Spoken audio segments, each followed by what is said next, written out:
Je m'appelle Adeline Duquesnoy. Et moi, Manuel Reynaud. On est artiste plasticien et on travaille en binôme sous le nom de Galerie Reseda. Oui, on est plutôt basé à Dunkerque depuis 1 an et avant on était à Lille. Moi j'ai une pratique première du dessin. Et moi plutôt de la vidéo. On a combiné un peu tout ça, ça prend aujourd'hui la forme d'installation et plus récemment d'agencement de textes et images qui s'orientent vers de l'édition.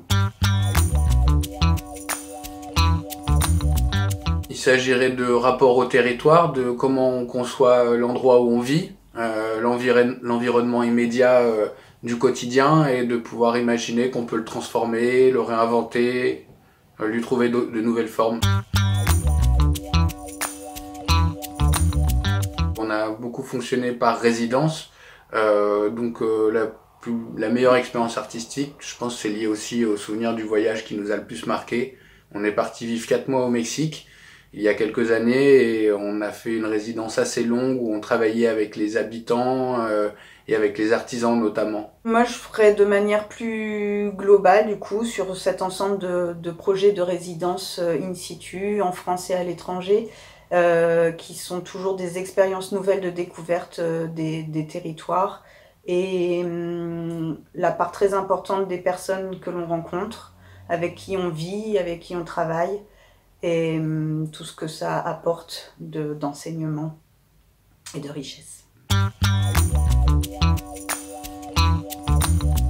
C'est un projet culturel qui a été mis en place pour essayer sur un temps assez long, 4 mois, de toucher un maximum de partenaires en n'étant pas une résidence de création où l'artiste est dans son atelier à faire son œuvre, mais qui permet en fait à des habitants d'un territoire d'être au plus proche de ce que c'est la création pour un artiste.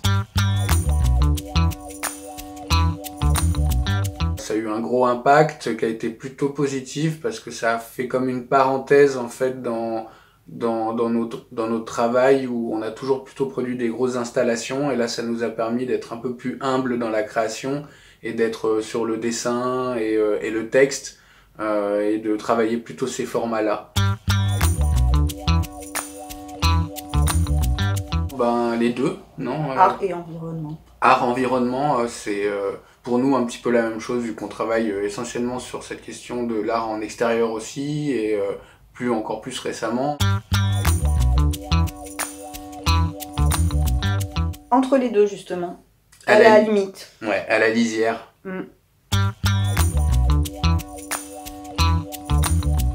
Barre de ligne. Barre de ligne, ah oui d'accord, ouais. La pêche, ouais. Non, bah les deux, hein, on mange les deux.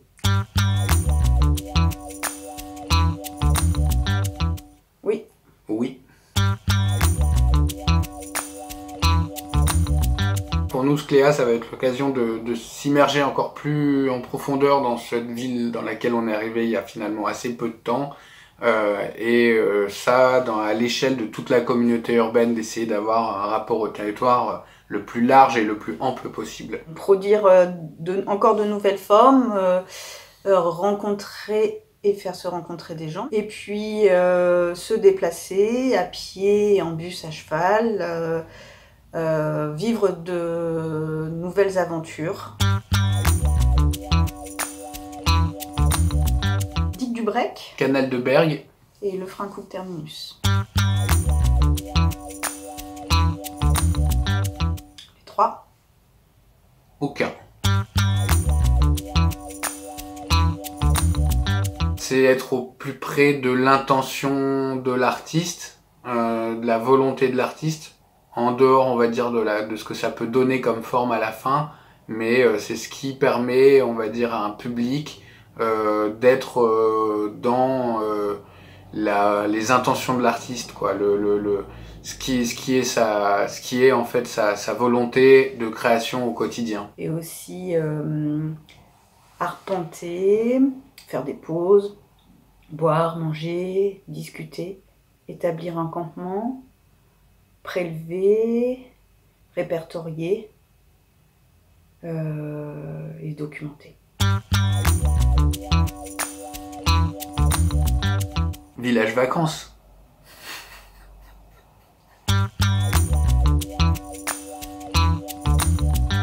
À Dunkerque City.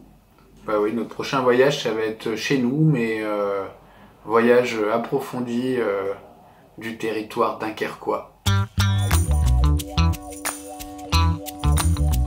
Des grosses chaussures de randonnée un peu, tu sais, à l'autrichienne savoyarde, avec des grosses chaussettes qui remontent jusqu'aux genoux, un habit de scout en haut avec des écussons un peu partout collés, et puis une fausse barbe, un gros béret de berger. Un gros manteau en faux renard, une chapka en fausse loutre et une robe à fleurs de ma grand-mère.